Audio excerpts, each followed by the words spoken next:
আন-নামলের আলোকে সুলাইমান আলাইহিসসালামের ঘটনা এবং সূরা আন-নামলের তাফসীর দেশবরেণ্য আলেম দ্বীন আন্তর্জাতিক খ্যাতি সম্পন্ন মুফাসসিরে কুরআন সারা বাংলায় আলোড়ন সৃষ্টিকারী সুমধুর কণ্ঠস্বর বাতিলের আতঙ্ক আলহাজ হযরত মাওলানা মুহাম্মদ ইলিয়াসুর রহমান জিহাদি সাহেব অল্প কিছুক্ষণের মধ্যে কুরআন ও হাদিসের আলোকে সূরা আন-নামলের তাফসীর পেশ করছেন দেশবরেণ্য আলেম দ্বীন আন্তর্জাতিক খ্যাতি সম্পন্ন মুফাসসির কুরআন বাতিলের আতঙ্ক সারা বাংলায় আলোড়ন সৃষ্টিকারী বক্তা আলহাজ হযরত মাওলানা মুহাম্মদ ইলিয়াসুর রহমান জিহাদি সাহেব আলহাজ হযরত মাওলানা মুহাম্মদ ইলিয়াসুর রহমান জিহাদি সাহেব আজকে সভাপতিত্ব করছেন জনাব মোহাম্মদ আব্দুর রাজ্জাক সাহেব।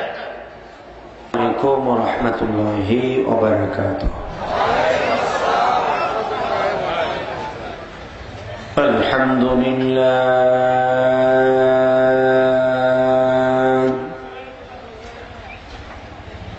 আলহামদুলিল্লাহি নাহমাদুহু ওয়া নাস্তাঈনুহু ওয়া নাস্তাগফিরুহু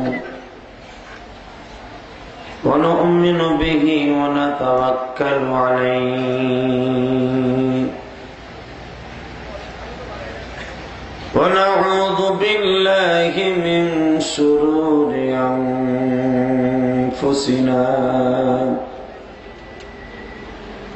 ومن سيئات أعمالنا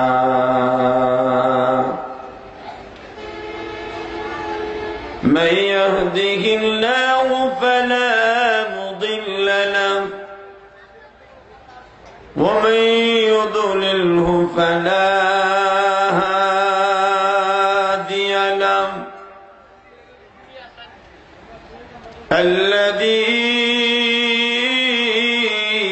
أرسل رسوله بالهدى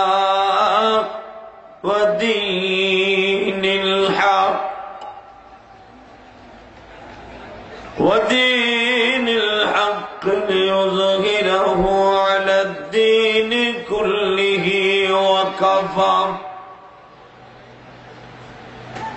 وكفى بالله شهيدا.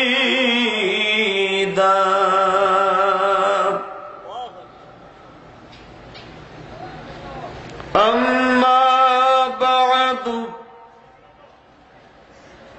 فقد قال الله تبارك وتعالى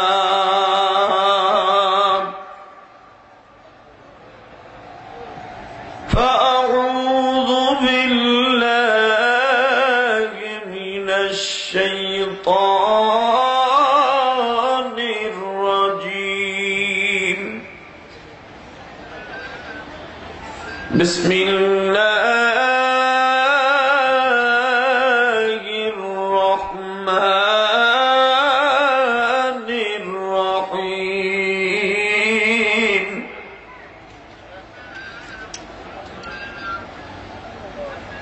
ولقد آتينا داود وسليمان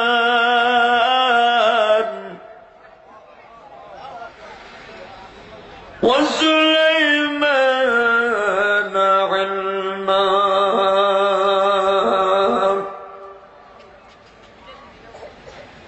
وقال الحمد لله الذي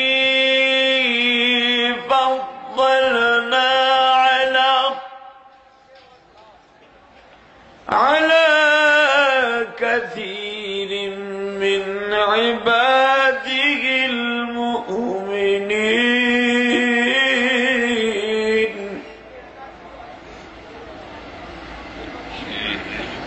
وورث سليمان داود وقال يا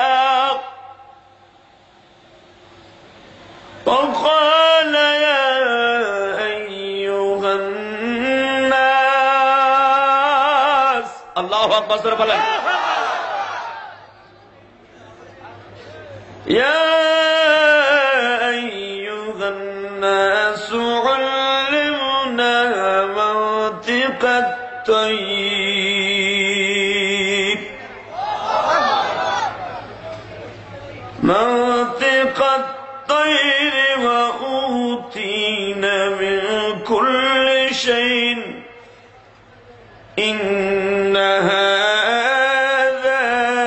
لهو الفضل المبين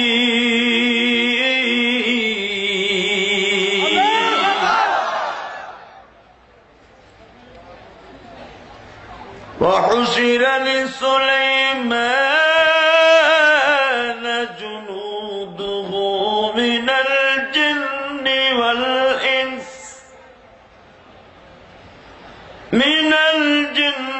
والإنس والطير فهم يوزعون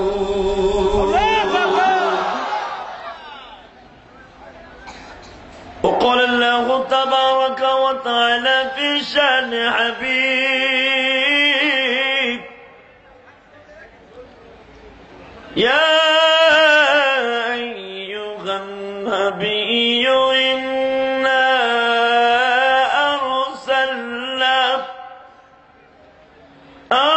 أرسلناك شاهدا ومبشرا ونذيرا وداعيا إلى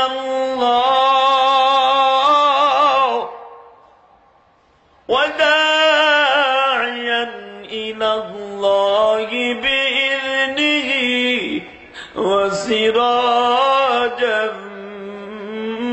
منيرا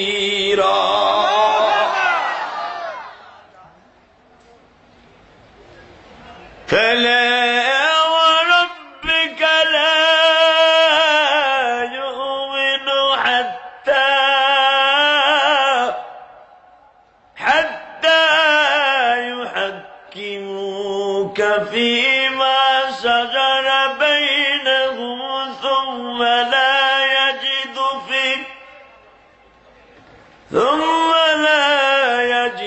في أنفسهم حرجا مما قضيت ويسلموا تسليما لا إله إلا الله جل لا إله إلا الله لا إله إلا الله لا إله إلا الله لا إله إلا الله لا إله إلا الله لا إله আমাকে আজকের বিষয় দেওয়া হয়েছে সূরা নামলের আলোকে সুলাইমান আলাইহিস সালাম ও রানী বিলকিসের পূর্ণাঙ্গ বৃত্তান্ত আলোচনা করার জন্য যে বিষয় আমাকে দেয়া হয়েছে এটা যদি আমি একাধারে এক সপ্তাহ পর্যন্ত করি আমার দ্বারা অসম্ভব শেষ করা। আমার চাইতে বরাবর উলামা ইকরাম স্টেজের উপরে নিচে বসে আছেন ছদ্মবেশে, আমি সকলকে চিনি না, আমি তাদের ছাত্র হতে পারলে ধন্য হতাম। আমার চাইতে বরাবর উলামা ইকরাম বসে আছে ওয়াজ শোনার জন্য। আমি তাদের সকলের কাছে দোয়া চেয়ে আমি ছোট্ট একটা ডিঙি নৌকা নিয়ে আটলান্টিক মহাসাগরের মাঝখানে তাফসিরের জন্য ইচ্ছা পোষণ করছি। ওমা তাওফীকি ইল্লা বিল্লাহ। আপনারা আমার সাথে আমার মাবুদের কোরআনের আয়াতগুলো তেলাওয়াত করেন। যদি কোনো মানুষ আমার মাবুদের কোরআনের আয়াতকে না বুঝা পড়ে একটা হরফের বিনিময়ে আল্লাহ 90টা নেকি দান করবে। আসুন আমার সাথে তেলাওয়াত করেন। আউযু বিল্লাহি মিনাশ শাইতানির রাজীম।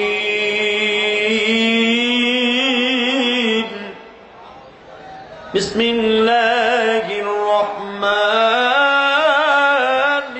রহিম।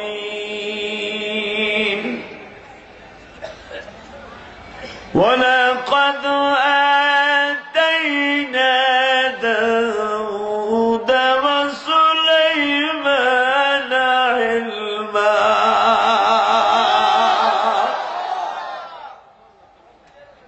ওয়া ক্বালা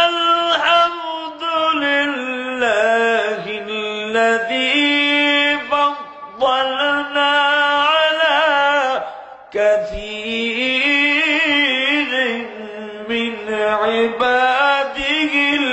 মুমিনিন।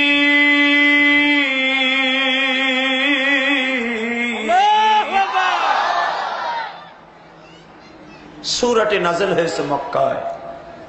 কোথায়? জোরে কোন? মক্কা জীবনে দেখছে? অনেকেই তো দেখছে। ওই যে হাজি বাবুল সব বয়েছে, আরাফাতি ভাই মারহাবা কর। আমার জীবনের প্রথম হজের আরাফাতি ভাই। হ্যাঁ ভাইজান, আমি মক্কার এক একটা অ্যাড্রেস আপনাদের সামনে উল্লেখ করব। অন্তরস্থল থেকে আপনি জোরে জোরে আমিন আমিন বলবেন, আলহামদুলিল্লাহ বলবেন। যদি কোনো মানুষ মক্কার স্বপ্ন লয়া এই ময়দান থেকে জোরে জোরে চিৎকার মেরে আমিন আর আলহামদুলিল্লাহ সুবহানাল্লাহ বলতে পারে, আল্লাহ জীবনে একটা বার হলো মক্কা তার না দেখায়া কবরে ডাক দিবে না।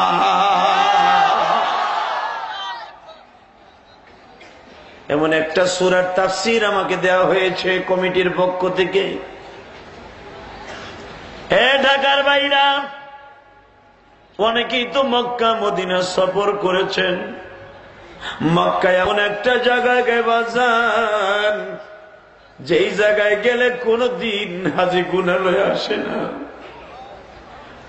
যদি সত্যিকারের আমার আল্লাহর প্রেম মোহাব্বত নয় ওই মক্কা মদিনায় যেতে পারে, আল্লাহ তার নিষ্পাপ করে বাংলার জমিনে ফিরিয়ে দেয়।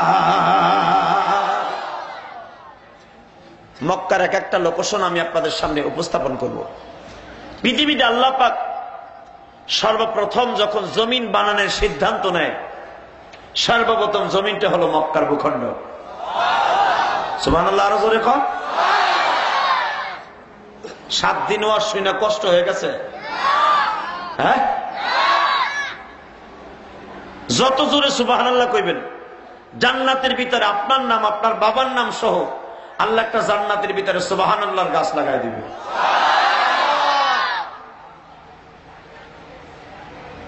এই দোস্ত, আল্লাহ পাক পৃথিবীতে সর্বপ্রথম যেখানে ঘর বানিয়েছেন, ইন্না আউওয়ালা বাইতিন উযিয়া লিন-নাস লাল্লাযী বিবাক্কাতা মুবারাকাও ওয়া হুদাল লিল-আলামিন।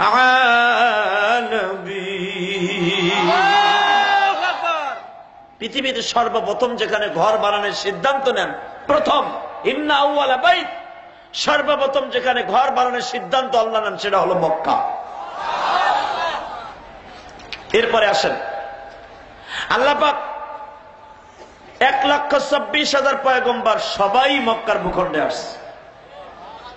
কোন নবী হজ করে না এমন কোন নবী পাওয়া যাবে না। পৃথিবীতে যত আউলিয়া ইকরাম, উল্লেখযোগ্য আউলিয়া ইকরাম দুনিয়া এসেছেন, সমস্ত আউলিয়া ইকরাম মক্কার ভূখণ্ডে গেছেন। শুধু এখানেই শেষ না, পৃথিবীতে আমার আল্লাহ এই কোরআন পৃথিবীতে সর্বশ্রেষ্ঠ গ্রন্থ। এই কোরআন যে জমিনে নাযিল করেছেন সেটা হলো মক্কা।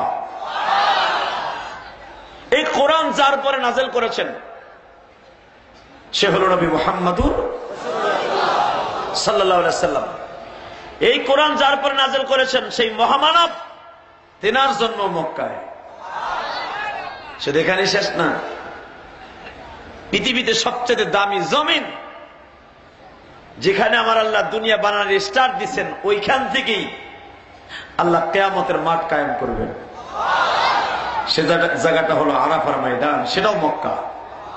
তাহলে এতগুলা প্রশংসা যার আল্লাহ পাক কোরআনে করেছেন, এই জায়গাটার নাম জোরে নেওয়ার দরকার আছে না নেই? তাহলে বলেন যে সূরাটা নাযিল হয়েছে মক্কায়। কোথায়? আরো জোরে। মক্কায়। তাল ঠিক রেখেন, মক্কা। সূরাটির শুরুতে একজন পয়গম্বর আলোচনা করেছেন আল্লাহ, সে হলো মূসা আলাইহিস সালামের আলোচনা।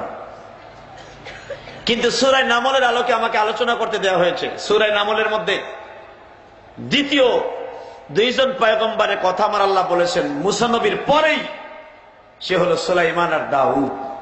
যেরকম মারহাবা। আল্লাহু আকবার জোরে বলেন। আগে আমাদের জানতে হবে দাউদ নবীর শব্দের অর্থ কি। আর নামল সূরাটা আমাকে ওয়াজ করতে দেওয়া হয়েছে। নামল মানে কি আর সুলাইমান মানে কি, এই তিনটা বিষয় আগে জানি। মারহাবা কোন সূরা নামল অর্থ পিপিলিকা। নামল শব্দের অর্থ কি? পিপিলিকা চিনেন? হ্যাঁ, পিপিলিকা কয় হাজার প্রকার আছে কোন তো হিসাবও করতে পারবেন না। তবে বাংলাদেশে দেখেন লাল পিঁপড়া, কালা পিঁপড়া, ডাউয়া পিঁপড়া, লালটায় কামড় দিল উরে মা গো মা, ঠিক না বেঠিক? কয়েকটা পিঁপড়ার নাম আপনি জানেন, পিপিলিকার পরে ভিত্তি করে সূরাটার নাম হয়ে যায় সূরা নামল। আল্লাহু আকবার জোরে কোন। নামল শব্দের অর্থ হলো পিপিলিকা। এখন আসেন দ্বিতীয়বারে যেই নবীর আলোচনা করতে দেওয়া হয়েছে তার নাম হলো নবী সুলাইমান। কি নাম? আরে সুলাইমান যদি কারো জবান দিয়ে একবার উচ্চারণ করে আল্লাহ পাক তারে 1000 নেকি দান করবে। মুফাসসিরিন বলেন কারো নাম যদি সুলাইমান থাকে, এই বাংলাদেশের কারো নাম সুলাইমান, যদি নবী সুলাইমানের কথা মোহাব্বত করে কেউ যদি একবার সুলাইমান বলে নবী সুলাইমানকে ডাক দেওয়ার সব হয়ে যাবে, আল্লাহ তাকে 1000 নেকি দান করবে। বাজার তাহলে সুলাইমান এমন একজন পয়গম্বরের সন্তান, তার নাম হলো দাউদ। কি নাম? হ্যাঁ দোস্ত, দাউদ। সুলাইমান আলাইহিস সালাতু ওয়াস সালাম যে সূরার মধ্যে আলোচনা করেছেন ওই সূরার নাম হলো সূরা নামল, এবং যেই নবীর কথা আমাকে বলতে বলা হয়েছে তার নাম সুলাইমান। সুলাইমান শব্দের অর্থ পিপিলিকা জিজ্ঞাসা করছিল সুলাইমানের কাছে, যেরকম মারহাবা। যখন সুলাইমান নবী ইয়ামান সফর করতেছে, সুলাইমান নবী যখন ইয়ামান সফর করতেছে, এই বাজার সারা পৃথিবীটা ইয়ামান থেকে সুলাইমানের সফর করতে মাত্র একটু নাস্তার টাইম লেগে যাইতা। সারা পৃথিবী সফর করতেন সুলাইমান, ইয়ামান সফর করতেছে। ইন দি মিন টাইমে পিপিলিকার সাথে সুলাইমানের সাক্ষাৎ হইয়া যায়। কার সাথে? যে পিপিলিকার পরে ভিত্তি করে সূরাটার নাম সূরা নামল। এই পিপিলিকাটা ছিল তাফসির যখিরায়ে মালুমাত, ছোট্ট ভলিউমে একটা কিতাব আছে, মুতাআলা করবেন উলামায়ে কেরাম, যখিরায়ে মালুমাত। আমি আজকেও মুতাআলা করতেছিলাম। এই পিপিলিকাটার নাম হলো তালহিয়া, আর এক নাম হলো মারজুখা। দুইটা নাম। তালহিয়া পিপিলিটা ছিল বড় একটা মোরগের সমান। কত বড়? মোরগের সমান। এই এত বড় পিপিলিকা সুলাইমান নবীকে প্রশ্ন করতেছে, সুলাইমান তুমি তো দাউদের পোলা, মারহাবা কর, তুমি নবী দাউদের সন্তান, তুমি এত বড় তেজস্বী বাচ্চা, আমি আপনার কাছে জানতে চাই ও সুলাইমান তোমার নামের অর্থ কি? যখিরায়ে মালুমাত নামক গ্রন্থের ভিতরে আসছে। আল্লামা গুফরান লেখেন, জিজ্ঞাসা করছে সুলাইমান নামের অর্থ কি তুমি বলো। সুলাইমান নবী কয় তুমি কত দেহি, পিপিলিকারে কয় তুমি কও। এবার বলে সুলাইমান রে, সুলাইমানের আসল মেস্তাক হলো সালিম। মারহাবা কোন। কি নাম? সালিম। সালিম মানে শান্তি। হ্যাঁ সুলাইমান, তোমার নামের অর্থ হলো শান্তি। তুমি এমন একজন বাচ্চা, তুমি দুনিয়ায় যখন আসছো সারা পৃথিবীর মানুষে আল্লাহ শান্তি দান করবে। বাসুলাইমা দাদা মুলকা সরওয়ারি, বাসুলাইমা দাদা মুলকা সরওয়ারি, শুধু মাথায় খাতমাশ দাওয়া পড়ি। বাসুলাইমা দাদা মুলকা সরওয়ারি, শুধু মাথায় খাতমাশ দাওয়া পড়ি। মারহাবা কর। সুলাইমান রে, আপনার একটা আংটি আল্লাহ দান করেছে, এই আংটির এত জাদু, সারা পৃথিবীর দেও দত্ত জেম সব আপনার তাবে হয়ে গেছে। দেখেন, আপনি এমন শান্তিদাতা, এমন একজন শান্তিপ্রিয় মানুষ, সারা পৃথিবী শাসন করবেন আপনি। আপনি হলো শান্তি একজন কর্ণধর। আল্লাহ এই জন্য আপনার দুনিয়া প্রেরণ করছে। যেরকম আলহামদুলিল্লাহ। সুলাইমানও বাদশা আর আমাগো দেশেরও বাদশা। কথা ঠিক না বেঠিক? সুলাইমানেরও মন্ত্রী, আমাগো মন্ত্রী। দেশের অবস্থা বেশি ভালো না, কিছু কম না, আপনারা সবই ভালো জানেন। তবে আমি শুধু একটা কথা বলতে চাই, যেটা আওয়ামী লীগ এলাগো কইতে হইব, বিএমপি এলাগো কইতে হইব, জামাত এলাগো বলতে হবে। সে কথাটা হলো, এই কিতাব খান কার? আল্লাহ যারা আসতে তোমার নাম নিবে তাদের গলাটা চাইবা ধরবা। আমি শেখ হাসিনা খালেদার নাম নিতে কই নাই, আমি নিতে বলেছি তুমি এমন একজন বাদশা, আল্লাহু লা ইলাহা ইল্লা হুয়াল হাইয়ুল কাইয়্যুম, তোমার মতো শক্তিশালী কেউ নাই। ওই আল্লাহর নাম এখন নিবেন। এই কিতাবটা কার? এই দোস্ত, 3832টা সিঁড়ি পাড়ি দিয়া মুসা আলাইহিস সালাতু সালাম তুর পাহাড়ে উঠছে। মারহাবা কোন? 3832টা। জখিরায়ে মালুমাতের ভিতরে আল্লামা গুফরান লেখেন, এখনের বর্তমানে বৈজ্ঞানিক হিসাবে 1.5 কিলো হয়। কত? 1.5 কিলো রাস্তা উপরের দিকে উঠছে। ওইটা আল্লাহর সাথে কথা বলতেছে। আল্লাহর সাথে প্রথম দিন যখন মুসা আলাইহিস সালাম কথা বলে 8.5 ঘন্টা কথা বলছে। 8.5 ঘন্টা আল্লাহ পাক মুসা নবীর সাথে কথা বলার পরে উলুমুত তাসকিরা নামক কিতাবের মধ্যে এসেছে, 8.5 ঘন্টা কথা বলার পরে মুসারে জিজ্ঞাসা করে, মুসা, আমি যে তোমার সাথে কথাবার্তা গুলা বললাম, তুমি যে বোবা মানুষের মতো বইয়া রইলা, বুঝছো কিছু? মুসা কয়, আমি কিছুই বুঝি না। তুমি কি কইলা? আমি কিছুই বুঝি না। আমার আল্লাহ বলেন, মুসা, আমি যে সমস্ত ভাষায় তোমার সাথে 8.5 ঘন্টা কথা বলেছি, মুসা, একটাও তোমার ভাষা না, একটাও তোমার ভাষা না। এখন এইটা হলো তোমার ভাষা। মুসা আলাইহিস সালামের ভাষা ছিলেন ইব্রানি ভাষা। তাওরাত কিতাব ইব্রানি ভাষা আল্লাহ নাযিল করেছেন। যখন মুসারে জিজ্ঞাসা করছে, এখন কি বুঝো? কয়, এখন বুঝি। মুসা আলাইহিস সালাম তখন বললেন, इश्क़ महबूब खुदा जिस दिल में हासिल नहीं, लाखों मोमिन हो मगर ईमान में कामिल नहीं। ए बंदु अल्लाह, যার অন্তরের মধ্যে তোমার প্রেম নাই, ওই অন্তরের কোন মূল্য নাই। এবার তোমার সাথে প্রেমের আলাপ করবো, জোরে কর মারহাবা। আল্লাহ কয়, তাই রেডিও, আমার সাথে প্রেমের আলাপ করবা, রেডি হও। প্রথম কথা, মুসা, আমি তোমারে কিছু কথা এখন বলবো, কান লাগায় শুনবা। প্রথমে কথা বলতে যাই আমার নবীর প্রশংসা শুরু করছে আমার আল্লাহ। কার প্রশংসা? আমার নবীর প্রশংসা। দোস্ত, আজ থেকে 3800 বছর আগের কথা বলছি আমি, আজ থেকে 3800 বছর আগের কথা। আমার নবীর মাঝে আর মুসা আলাইহিস সালামের মাঝে ডিফারেন্স হলো 3600 বছর। সুবহানাল্লাহ কোন? তো নবী দুনিয়ার থেকে চলে গেছে প্রায়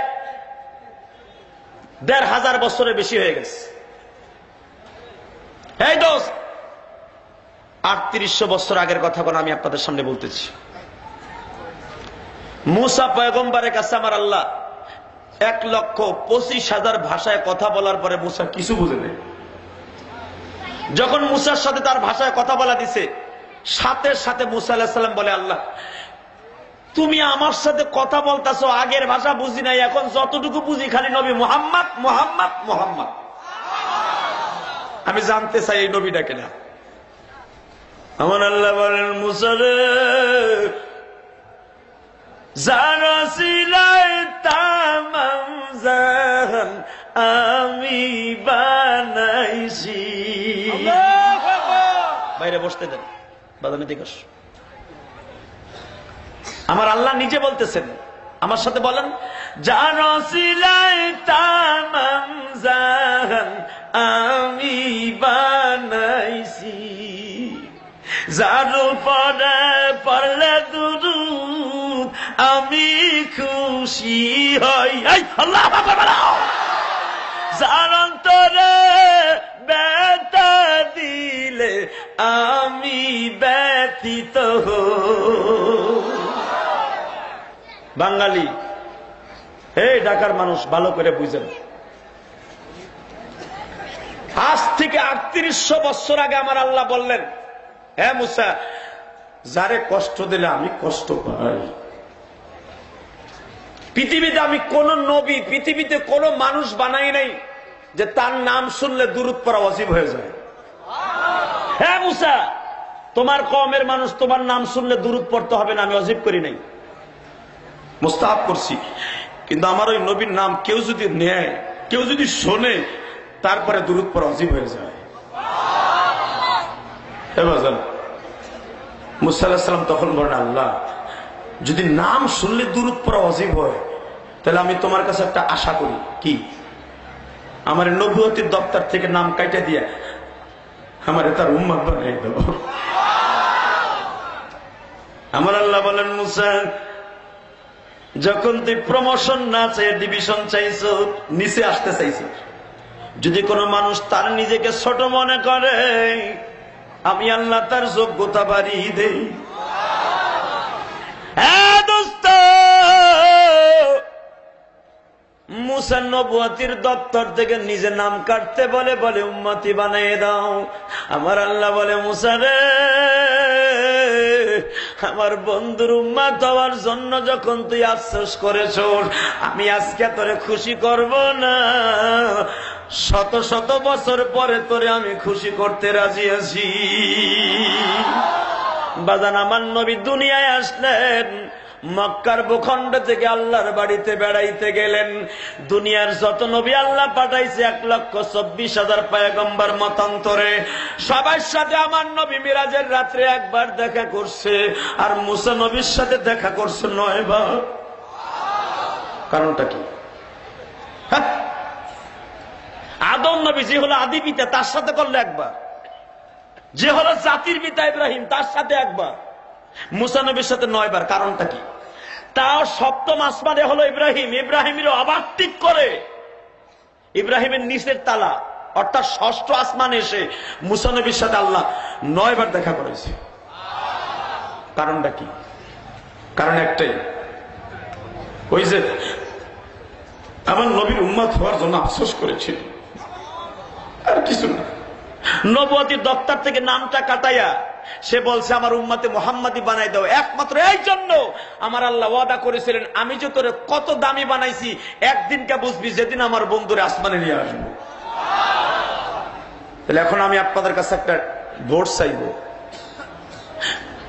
যেই নবীর প্রশংসা করার কারণে, তার উম্মতে মুহাম্মাদি হওয়ার কারণে আজকে মুসার দাম এত বেড়ে যায়, ওই নবীর যদি বাংলাদেশের কোন নাস্তিক লুচ্চা কইয়া গালি দেয়, মুসলমান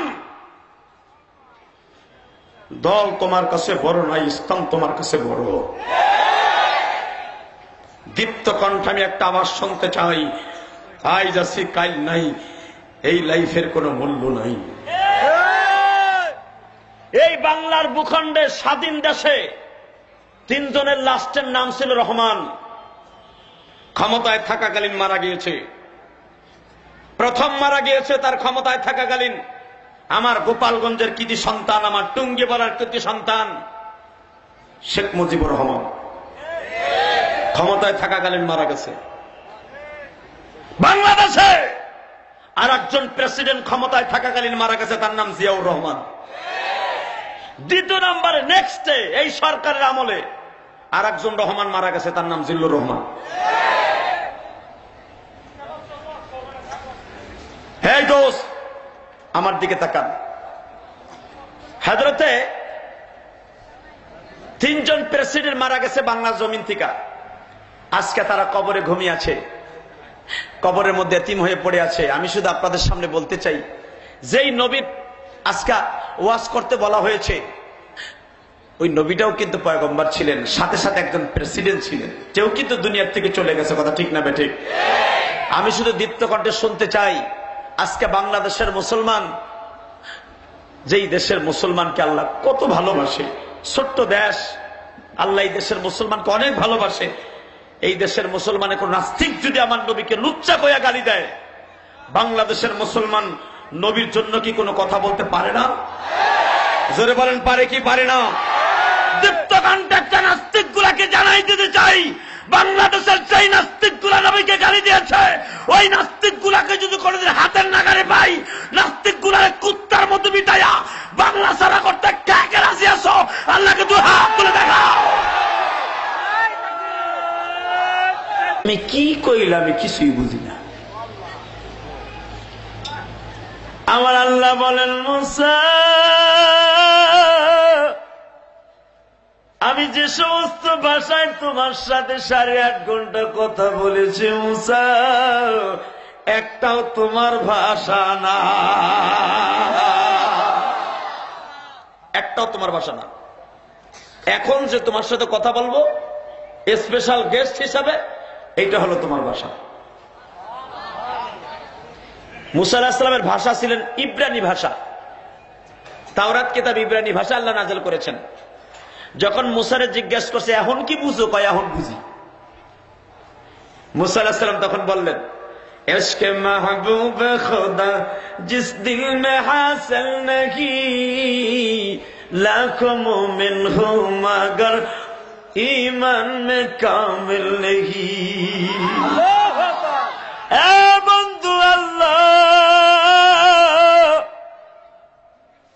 যার অন্তরের মধ্যে তোমার প্রেম নাই, ওই অন্তরের কোন মূল্য না। এবার তোমার সাথে প্রেমের আলাপ করবো, জোরে কর মারহাবা। আল্লাহ কয়, তাই রেডিও, আমার সাথে প্রেমের আলাপ করবা, রেডি হও। প্রথম কথা, মুসা, আমি তোমারে কিছু কথা এখন বলবো, কান লাগায় শুনবা। প্রথমে কথা বলতে যাই আমার নবীর প্রশংসা শুরু করছে আমার আল্লাহ।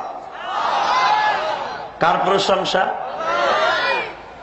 আমার নবীর প্রশংসা। দোস্ত, আজ থেকে 3800 বছর আগের কথা বলছি আমি, আজ থেকে 3800 বছর আগের কথা।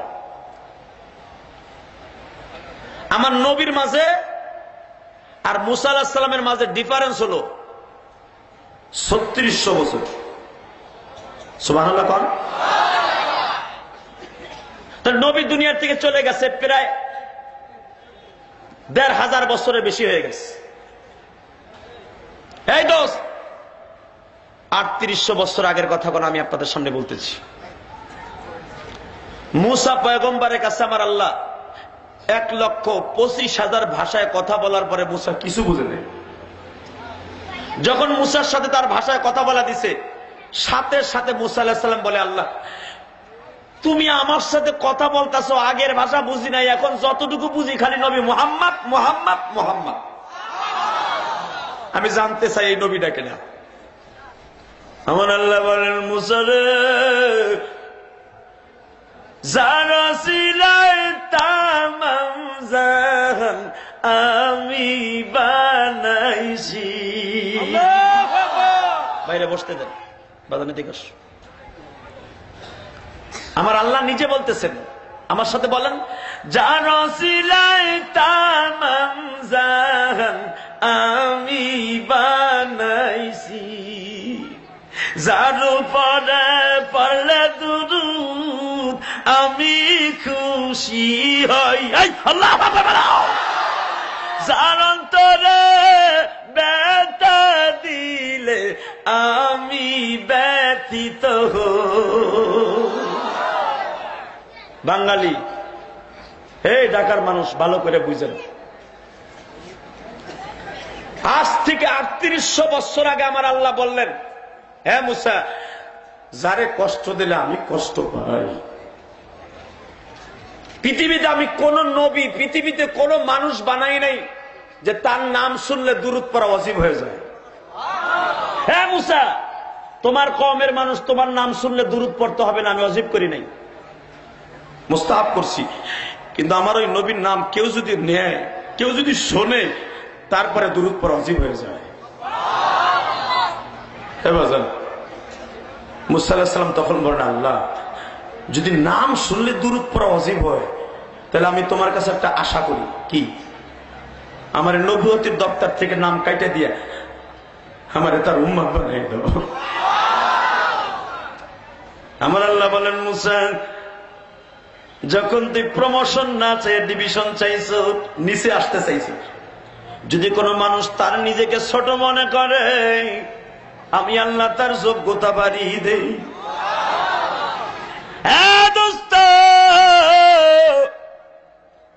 মুসা নবুয়তির দপ্তর থেকে নিজে নাম কাটতে বলে, বলে উম্মতি বানিয়ে দাও। আমার আল্লাহ বলে, মুসা রে,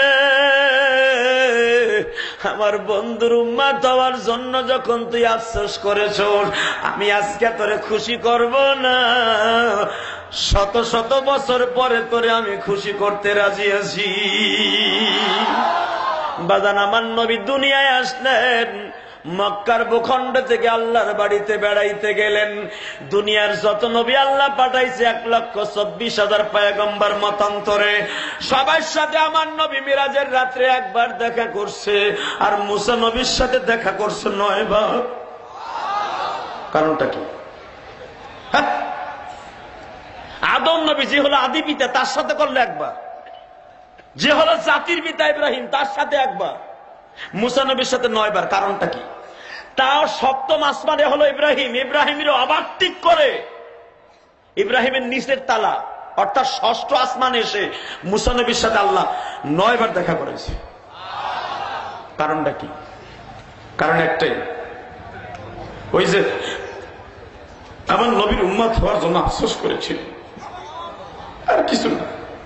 নবুয়তির দপ্তর থেকে নামটা কাটাইয়া সে বলছে আমার উম্মতে মুহাম্মাদি বানাই দাও, একমাত্র এই জন্য আমার আল্লাহ ওয়াদা করেছিলেন, আমি যে তোরে কত দামি বানাইছি একদিনকে বুঝবি, যেদিন আমার বন্ধুরে আসমানে নিয়ে আসবো। তাহলে এখন আমি আপনাদের কাছে একটা ভোট চাইব, যেই নবীর প্রশংসা করার কারণে, তার উম্মতে মুহাম্মাদি হওয়ার কারণে আজকে মুসার দাম এত বেড়ে যায়, ওই নবীর যদি বাংলাদেশের কোন নাস্তিক লুচ্চা কইয়া গালি দেয়, মুসলমান দল তোমার কাছে বড় নাই, ইসলাম তোমার কাছে বড়। দীপ্ত কণ্ঠে আমি একটা আওয়াজ শুনতে চাই, আজ আছি কাল নাই, এই লাইফের কোনো মূল্য নাই।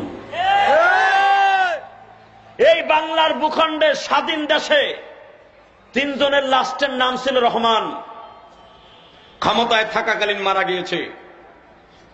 প্রথম মারা গিয়েছে তার ক্ষমতায় থাকাকালীন আমার গোপালগঞ্জের কৃতি সন্তান, আমার টুঙ্গিপাড়ার কৃতি সন্তান শেখ মুজিবুর রহমান, ক্ষমতায় থাকাকালীন মারা গেছে। বাংলাদেশে আর একজন প্রেসিডেন্ট ক্ষমতায় থাকাকালীন মারা গেছে, তার নাম জিয়াউর রহমান। দ্বিতীয় নম্বরে নেক্সটে এই সরকারের আমলে আর একজন রহমান মারা গেছে, তার নাম জিল্লুর রহমান। হে দোস্ত, আমার দিকে তাকান। হযরতে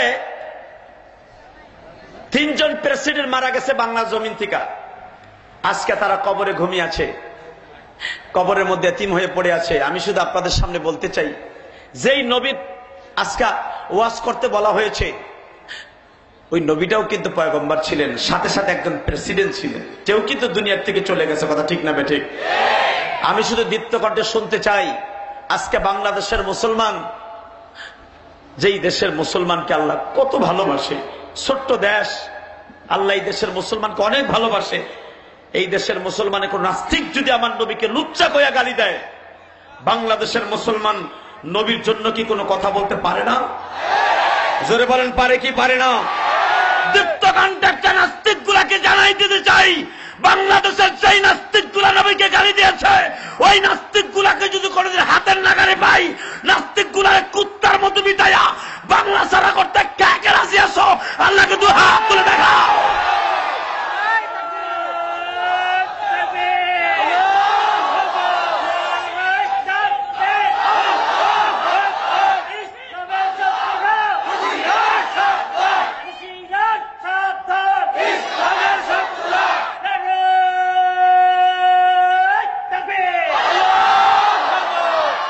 হাজার হাজার মুসলমান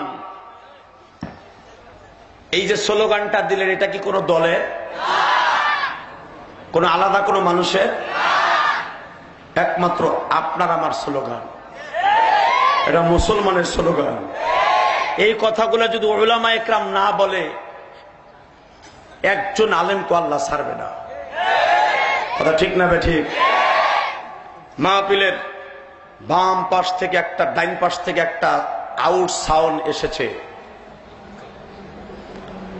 ভালো হয়ে যাও বেটা। ক্ষমতার মালিক কে? তোমার মতো বল্টু সোল্টুরে পোল্টি লাগাইতে আল্লাহর 1 সেকেন্ড সময় লাগে। খামোশ। এই জমিনের মালিক কে? জোরে কন। ওই আল্লাহ আছে না নাই? রেডি আছেন তো? হাই যে শিকাই নাই, বাহাদুরি করে কোনো লাভ নেই। হ্যাঁ দোস্ত, মুসা আলাইহিস সালাতু ওয়াস সালাম আল্লাহর সাথে একটা কথা বলে এমন দামি হয়ে গেলেন, একমাত্র নবী মুহাম্মাদের প্রশংসা কারণকারের দাম আল্লাহ তারে বাড়িয়ে দিলেন। ওই নবীর প্রশংসা করলে আল্লাহ আমাদের দাম বাড়াবে কি বাড়াবে না? আল্লাহ পাদের দাম বাড়িয়ে দিক। জোরে কোন আমিন। আসেন, মুসা আলাইহিস সালামের সাথে যখন বললেন আল্লাহ, আল্লাহ পাক মুসাকে বলেন, মুসা আমার কথা তোমার কাছে কেমন লাগে? আলহামদুলিল্লাহ কর। আমার দিকে তাকান। মুসাকে জিজ্ঞাসা করলেন 1,25,000 ভাষায় কথা বলার পরে, আমার কথা তোমার কাছে কেমন লাগে? মুসা আলাইহিস সালাম বলেন, আল্লাহ তোমার কথা কেমন লাগে আমি কেমনে বুঝাবো? তবে আমি তোমার এক কথায় জবাব দিয়ে দেই, তোমার জন্য যদি আমার জীবন দিতে বলো, আমি এখনই এই 1.5 কিলোমিটার রাস্তার থেকে লাফ দিয়া শহীদ হয়ে যাইতে রাজি আছি।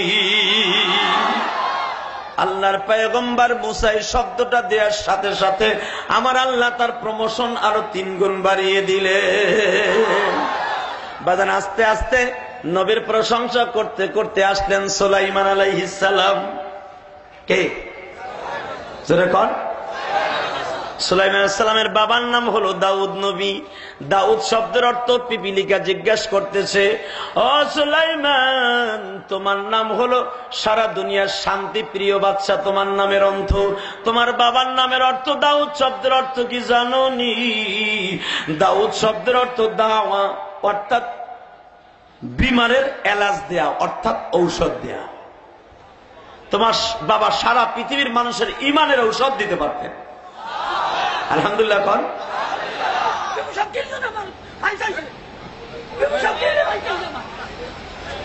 হ্যাঁ ভাইরা, আমার দিকে তাকান। আল্লাহ কবুল করুক, আমিন বলেন। পাগল পাগল। এই আল্লাহর পয়গম্বর দাউদ আলাইহিস সালাম, জোরে কোন মারহাবা। তার সন্তান ছিলেন 9 জন, 19 জন। কতজন? 19 জন সন্তান হযরত দাউদ আলাইহিস সালামের।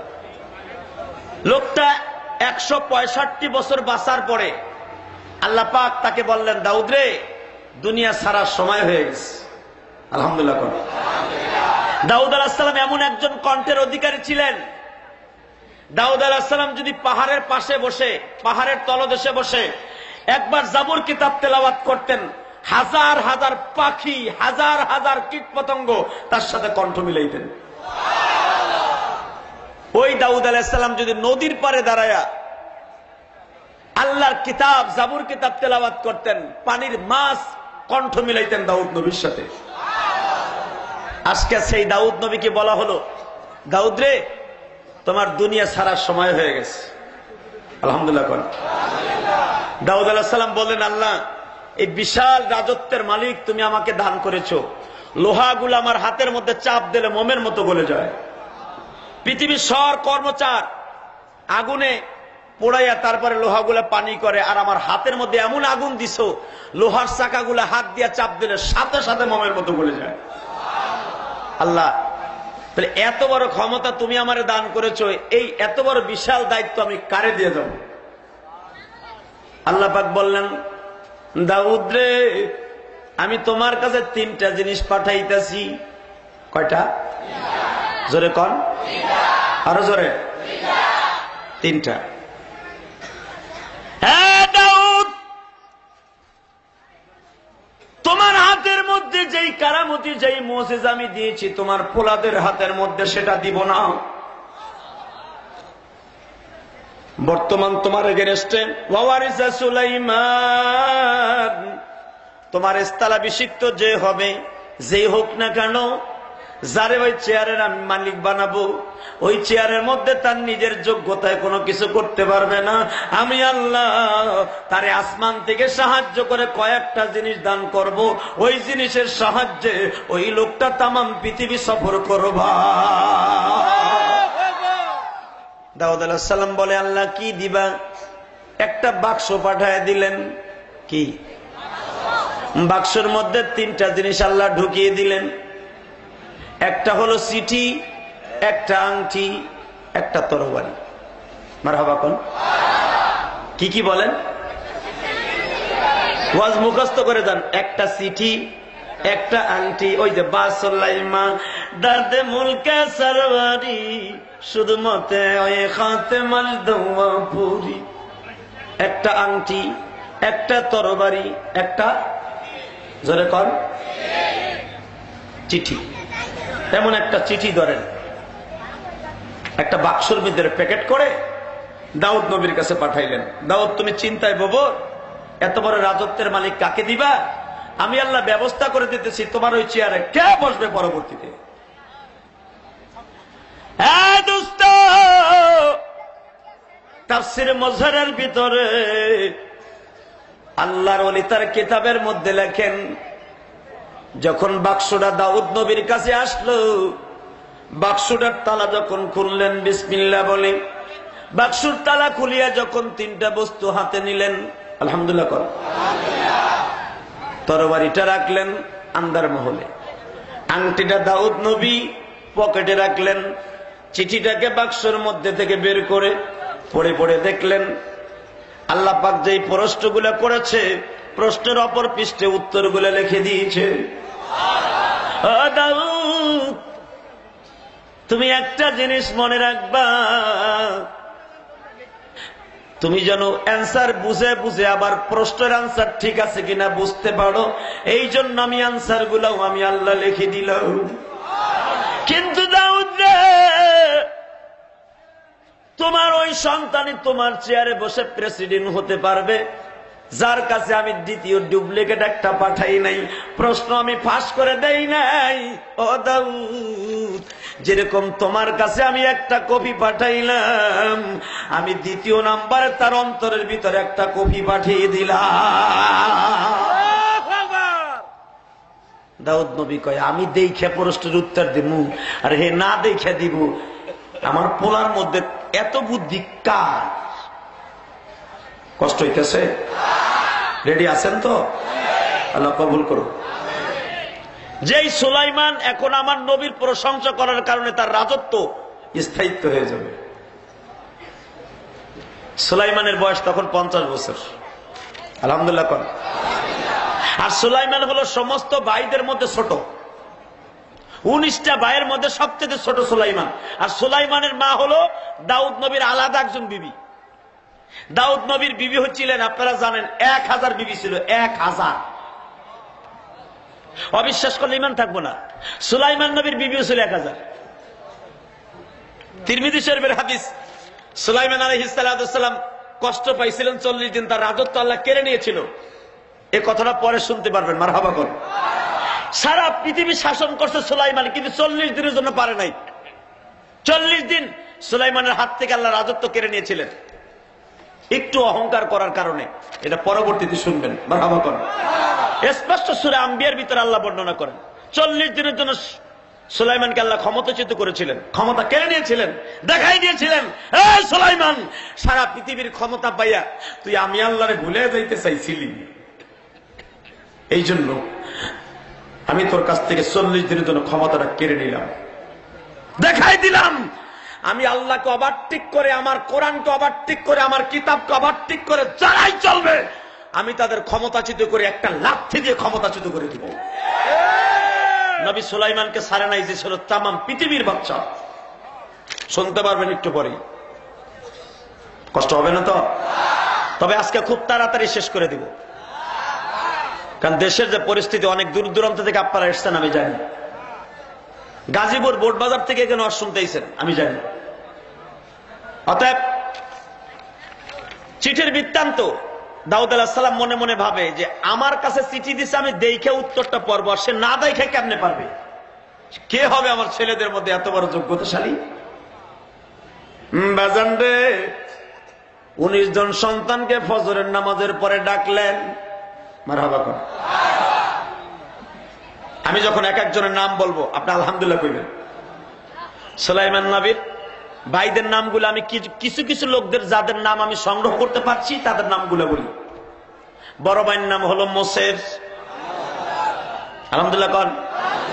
পয়গম্বরের ছেলে সুলাইমানের বড় ভাইয়ের নাম মোসের, কোসের, ইদ্রিস, মুহসিন, মুইমিন, মুহাইদা, মখলুসা, মমদুদা, মুয়াইদা, মাহফিজ, মখলুস, ইখলাস। এরপরে কনিষ্ঠ আর নামগুলো আমি পাই নাই, 13 জনের নাম পাইছি। সর্বশেষ কনিষ্ঠ নাম সুলাইমান। সুলাইমান নবীর ভাইদের এই 14 জনের নাম যদি কেউ সুন্দর করে লেখে, জোখরাই মালুমাতের মধ্যে আসছে, সুন্দর করে লেখে যদি কোনো যুবতী মেয়ের সাথে লাগায় দেয়, আল্লাহ নামের বরকতে মেয়ের বিবাহের ব্যবস্থা হয়ে যাবে। তার পয়গম্বরের ছেলে তো। হ্যাঁ দোস্ত, দাউদ নবীর 1000 বিবি ছিলেন, কিন্তু সবার থেকে সন্তান হয় নাই, সন্তান হয়েছে মাত্র 6 জনের থেকে। দোস্ত রে, দাউদ আলাইহিস সালাম চিন্তায় পড়ে গেলেন, যদি এই প্রশ্নের জবাব আমার একটা বড় ছেলে দিয়ে ফেলে, আমি বড় ছেলের পরে বিশ্বাস করি না, ওর চরিত্রটা বেশি ভালো মনে হয় না, ওরে যদি বাদশাহী দিয়ে দেয় আমার আল্লাহ আমার মান সম্মান সব শেষ করে ফেলবে। দাউদ নবীও চাইতেছে আমার সুলাইমান যদি প্রশ্নের উত্তর পারত, আমি দাউদের কাছে সব চাইতে বেশি ভালো লাগতাম। আল্লাহর খেলা এই জগতে কে বুঝিবে, বলেন না, আল্লাহর খেলা এই জগতে কে বুঝিবে, আল্লাহর খেলা বসে দোস্ত নবী ওলিতে। আলহামদুলিল্লাহ কর। নবী চায় আমার সুলাইমান পাল্লা আমার কাছে ভালো লাগতো। 19 জন পোলারে ফজরের নামাজের পরে ডাকছে, মোসেদ আব্বা, 165 বছর বয়স দাউদ নবীর, ডাক দিছে, মোসেদ আব্বা, আমি তোমাদের কাছে কয়েকটা প্রশ্ন করব। আমি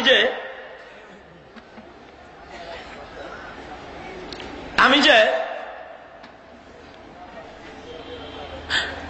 এই ক্ষমতা ছেড়ে দিয়া পরপারে চলে যাওয়ার সিদ্ধান্ত নিয়েছি, আমি এত বড় দায়িত্ব কার কাছে দিয়ে যাব? আমার দাওয়াত ও তাবলীগের কাজ আমি কার হাতে দিয়ে যাব? অতএব আমি খুব হিমশিম খাচ্ছি। আমি তোমাদের 19 জন সন্তানকে, কারণ আমি পয়গম্বর, তোমরা যদি নষ্ট হয়ে যাও, মানুষে বলে দেখো পয়গম্বরের পোলা কি বিজাত হয়েছে। আলেমের সন্তান যদি খারাপ হয়, এই চাইতে আলেমের দুঃখ আর জমিনে থাকতে পারে না। কথা ঠিক না ঠিক? পয়গম্বররাও তো চিন্তা করতেন, একজন শিল্পপতি যদি তার ছেলে হিরুঞ্চি হয়ে যায়, তার এই দুঃখে কলিজা ফাইটে যাওয়ার কথা, কারণ এত কষ্ট করে সম্পদ অর্জন করেছে, সন্তান এখন মদৈত্য হয়ে গেল। এর চাইতে কষ্ট জমিনে থাকতে পারে না। হ্যাঁ ভাইয়া, পয়গম্বর তো মানুষ। 19 জন পোলারে বলে এই আমানতশালী চেয়ারটা কারে দিয়ে দেব? চেয়ারের লোক খুব কঠিন, চেয়ারের লোক, ক্ষমতা সবাই চায়। আমি তোমাদের কাছে কয়েকটা প্রশ্ন করব, প্রশ্নের জবাব যদি দিতে পারো সেই হবে এই চেয়ারের মালিক। বড় পোলা কয় আব্বা ইলেকশন বাদ দিয়ে সিলেকশনের মাধ্যমে আমার দিয়ে যান। মারহাবা কর। আমি আপনার ঔরস হিসাবে ওয়ারিস হিসাবে আমি পাই, আমারে দেন। দাউদ নবী বলে আমি যদি এটা দিয়ে যাই তাহলে আমি তোমাদের একজনের কাছে ভালো রইলাম আর সবার কাছে কানানি হলাম। অতএব আমি বলছি শোনো, আমি তোমাদের কাছে খোদাই প্রদত্ত কয়েকটা প্রশ্ন করব, এই প্রশ্নের জবাব যে দিতে পারবে সেই হবে প্রেসিডেন্ট। জোরে কর মারহাবা। 1 নম্বরে প্রশ্ন, আব্বা বলো তো দুনিয়ায় এমন কোন সিস্টেম আসেনি কে আসলে কি থাকে না? বলো, কি আসলে কি থাকে না? এই প্রশ্নের জবাব দিতে পারবা কে? আমি যখন 19 জনের নাম বলে সুলাইমানের নাম নিব, চিৎকার মেরে আল্লাহু আকবার বলবেন। ওসের না, মোসের না, কোসের না, মুহাইন না। 1 2 3 4 5 6 7 18 19 লাস্টে যখন বললেন সুলাইমান তুমি পারবানি, সুলাইমানের বয়স তখন 51 বছর। কত? 90 হয়ে গেছেন সুলাইমান। আজকেও আমি তাফসিরে দেখলাম, তাফসিরে যখিরায়ে মালুমাত, নবী হয়ে গেছে সুলাইমান। আল্লাহর পয়গম্বর সুলাইমান যখন শুনলেন তুমি পারবানি বাজান, সুলাইমান লাফ দিয়ে দাঁড়ায় বলে আব্বা এই প্রশ্নের জবাব আমি দিতে পারবা। আরো 18 যে ভাইয়া ছিল এরা কয় কিউ ইন্টারভিউ দেওয়ার আগে কি প্রশ্ন ফাঁস হয়ে গেল কিনা? মেজে ভাই কয় শোন, আমার বাবা এমন একজন পয়গম্বর, আমার আল্লাহ দুনিয়ায় দামি দামি যেই কিতাবগুলো নাযিল করছে তার ভিতরে 2 নাম্বার কিতাবখান আমার বাবা জবর কিতাব পাইছে। আমার বাবা কোনদিন কারোর সাথে বেঈমানি করতে পারে না। আমার মনে হয় সুলাইমান আল্লাহর পক্ষ থেকে বলেছে। মারহাবা জোরে কর। সুলাইমান বলেন আব্বা কি আসলে কি থাকে না? আমার কাছে প্রশ্ন চাইছেন, উত্তর চাইছেন, শোনেন। তুলিজুল লাইলা ফিন নাহারি ওয়া তুলিজুন নাহারা ফিল লাইল। বাবা গো রাত আসলে গো বাবা দিন থাকে না, দিন আসলে গো বাবা রাত থাকে না। সুলাইমান নবী পৃষ্ঠা উল্টায় দেখে আল্লাহ জবাব তাই রেখে দিয়েছে। 18 ভাই চোখ বড় বড় হয়ে গেছে।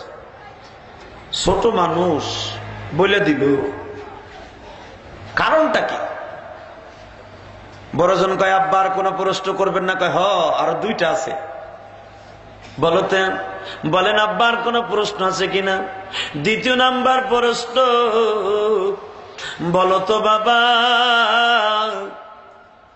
মানুষ কোন জিনিস দেখলে অতি দ্রুত ভয় পাইয়া যায়? বড় বলে লাভ দিয়ে কয় আব্বা এটা আমি কই। মানুষের সবচেয়ে বেশি অতি দ্রুত দেখলে ভয় পাওয়া যায় বাঘ। বাঘ বাঘ নাম হলো ভয় লাগে। আর এক ভাই কয় না সাপ। সাপ। দাউদ নবী কয় নো, অ্যান্সার হয়নি। এবার 3 নাম্বার জন কয় আব্বা আমি কই। আব্বা সে জিনিসটা হলো যদি কোনো বাড়িতে আগুন লাগে দেখে ভয় পায়। দাউদ নবী কয় না। 1 2 3 4 5 6 18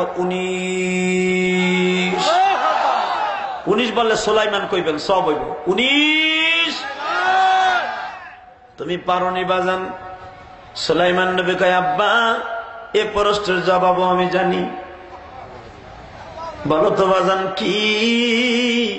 আব্বা সবচাইতে মানুষ অতি দ্রুত কলিজায় ভয় লাগিয়া যায়, যেই ভয় কোনদিন মানুষের অন্তর থেকে ওঠে না গো বাবা। সে জিনিসটা কি? বাজান, আমার বড় ভাই বাঘের কথা বলছে। বাঘ দেখলে মানুষ মারার লেগে লাড়ি লয়ে যায়, সাপ দেখলে মানুষ খন্তা কোদাল লয়ে যায়, ঠিক না বেঠিক? আগুন দেখলে বাবা পানি দিয়ে নিবাইতে যায়। কিন্তু বাজার, যেই জিনিসটা দেখলে কলিজার মধ্যে সবচাইতে ভয় লাগে, যেই ভয়টা কোনোদিন ওঠে না, সেই জিনিসটা হলো কোন কবরস্থানের পাশ দিয়ে যদি কোনো মানুষ হাঁটিয়া যায়, যদি কোনো মানুষের লাশ পথের মধ্যে দেখে, ওই জীবনে তারে মারতেও যাইতে পারে না, তারে তাড়াইতেও পারে না। মানুষের লাশ দেখিয়া বাবা এত ভয় পায়, জীবনে কোনোদিন এই ভয় অন্তর থেকে যায় না। দাউদ নবী কয় সঠিক। বড় বলা কয় এত সহজ প্রশ্ন পারলাম না, আবার প্রেসিডেন্ট হইতে চাই। দুত্তর কম্পিউটারে ঢিলা হয়ে গেছে। সুলাইমান কি সহজ কথা? রাইত আসলে দিন থাকে না, দিন আসলে রাইত থাকে না। হে কইলে মরা মানুষের লাশ, এই এটাই পারলাম না। আব্বা আর কিছু কইবেন? কইলে কি হইব? পারবো না তো। আল্লাহু আকবার জোরে কোন। কেমনে পারবে? ওই যে আল্লাহ বলছে, ওয়ালাকাদ আতাইনা দাউদ ওয়া সুলাইমানা ইলমা ওয়া ক্বালা আলহামদুলিল্লাহিল্লাযী ফাদ্দালনা আলা কাসীরিন মিন ইবাদিহিল মুমিনিন। আমার আল্লাহ বলেন, আমি ইলম দান করছি দাউদ আর সুলাইমানকে, তোমরা কেমনে পারবা? মারহাবা কর। এখন আর 18 জন নরেও না সরেও না, কি কইব? পারলাম না। দুইটা প্রশ্ন একটাও এত সহজ। 3 নম্বর প্রশ্ন বলেন আব্বা, বলো তো বাজান, সবচাইতে মানুষের কোন জিনিস নিকটে? আলহামদুলিল্লাহ কোন। বড় বলা গায়ে আব্বা দুইটা পারি না, কি হইবে? এটা পারমু। কো আব্বার নিকটে হলো আপনি যেই চেয়ারে বসে রয়েছেন, আপনারে দিয়ে এক্সাম্পল দিই, আপনারে দিয়ে মিসাল দেই। আপনি যেই চেয়ারে বসে আছেন ওই চেয়ার। আর একজনে কয় না আব্বা হে মাথা স্ক্রু দিলা, আমি কই কো আপনি যেই লাঠি লয়ে বসে আছেন, লাডি হয় নাই। তাই আব্বা কি কমু? আপনার মেসা না, কি কমু? তাহলে কি নিকটে মানুষের? আমার আল্লাহ বলেন, সুলাইমান কি লেগে কষ্ট? আমি এখন যখন 19 নাম্বার বলবো, আপনার জীবনে এত জোরে সুলাইমান কয়ে ডাক দিবেন, সুলাইমান নবীর সাথে জান্নাতে থাকবেন। 1 2 3 4 5 6 7 18 পারো না 19। তুমি পারো বাজান? আব্বা পারি। বড় বলে কি রে, ও কোন ড্যাগেতে কথা বলে? ছোট্ট মানুষ। হ্যাঁ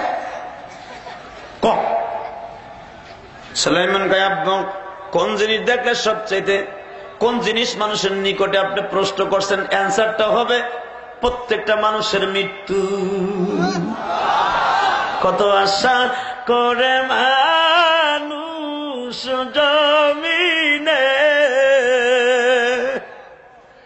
আশা লয়া যায় গো বাজন কবুল, আশা লয়া যায় গো বাজন কবুল। নাজিমুদ্দিন চেয়ারম্যান, কত আশা ছিল তার, স্বপ্ন, হুট করে চলে গেলেন আল্লাহর বান্দা। কথা ঠিক না? ঠিক।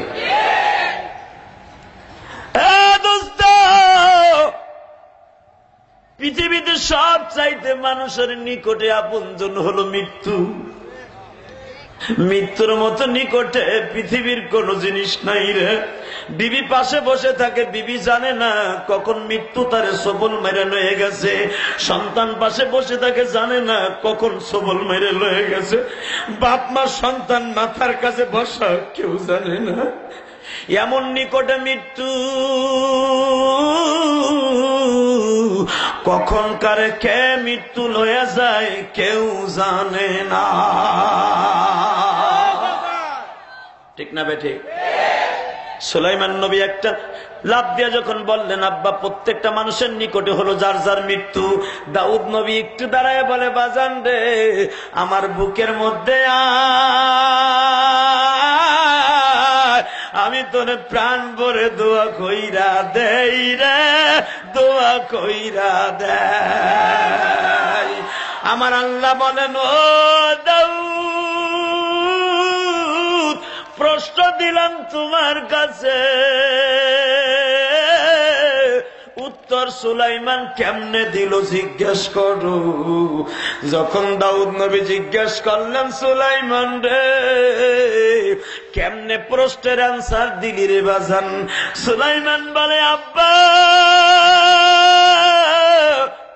রাতের অন্ধকারে যখন ঘুমিয়ে থাকি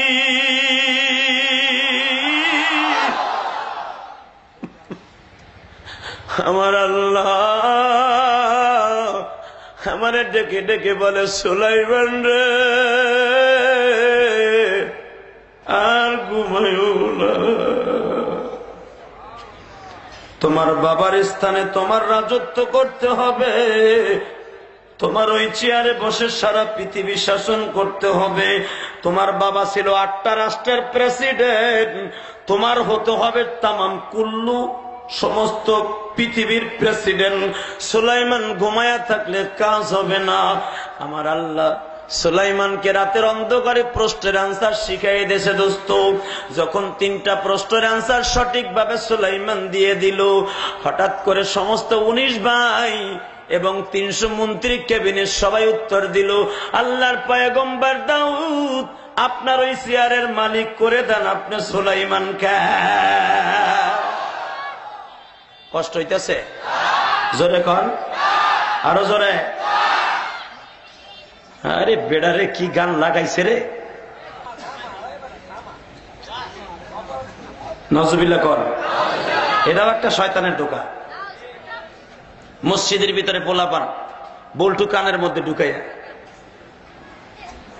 এমন রিংটং মোবাইলের মধ্যে বর্তমান লাগানো দিচ্ছে, আল্লাহ আমাদের মাফ করুন। মসজিদের ভিতরে বাইজে উঠছে, যা শুনলে নামাজই নষ্ট হয়ে যায়। কথা ঠিক না বে ঠিক? খবরদার যুবক ভাই, দুটা পাও ধরে বলে যায় মোবাইল ব্যবহার করবা না, এটা বলি না, করো এমন জিনিস করো যেটা মসজিদে বাজলেও যেন মুসল্লিদের খারাপ না লাগে। আবার এই খারাপ না লাগাইতে যে তুমি কোরআন শরীফের আয়াতগুলো ঢুকাইও না, নাজায়েজ গুনাহ কবিরা কোরআন শরীফের আয়াতগুলো রিংটোন বানানো। পায়খানার মধ্যে নিয়ে পায়খানায় গেছেন, বাইজা উঠছে ইয়াসিন আলহামদুলিল্লাহি রাব্বিল আলামিন। সূরা মক্কা শরীফের ইমাম সাহেবের কিরাত পায়খানার মধ্যে বাজে। নাউজুবিল্লাহ কর। দাঁতের পাটি ছুটাই ফেলাবে, কোরআনকে এত নিচে নামাই ফেলাইছো। এগুলো সমস্ত খ্রিস্টানদের চক্রান্ত। আল্লাহ মাফ করুক, আমিন বলেন। কষ্ট পাইতেছেন? তাড়াতাড়ি শেষ করে দিন। আমার কাছে একটা সিডি আইছে, এটা এখন দিলে সমস্যা আছে, দিব না।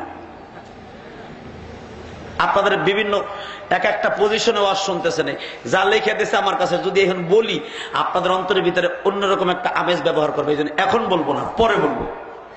আলহামদুলিল্লাহ কর। সবাই আমার দিকে তাকান। হ্যাঁ দোস্ত, সুলাইমান আলাইহিস সালাম যখন প্রশ্নের জবাব দিয়েই ফেললেন, সাথে সাথে তার মন্ত্রীরা বললেন এই চেয়ারের মালিক হবে সুলাইমান। বিনা প্রতিদ্বন্দ্বিতে সুলাইমান প্রেসিডেন্ট হয়ে যাচ্ছে। আমার আল্লাহ বলেন যখন তোমরা সবাই ভোট দিলাম, আর বইয়েতে এলাপ কি আমিও দিলাম, ওয়ারিসা সুলাইমান দাউদ ওয়া ক্বালা ইয়া আইয়ুহান নাস আল্লিমনা মানতিকাত তাইরি ওয়া উতিনা মিন কুল্লি শাইইন ইন্না হাযা লাহুয়া ফাদলুম মুবিন।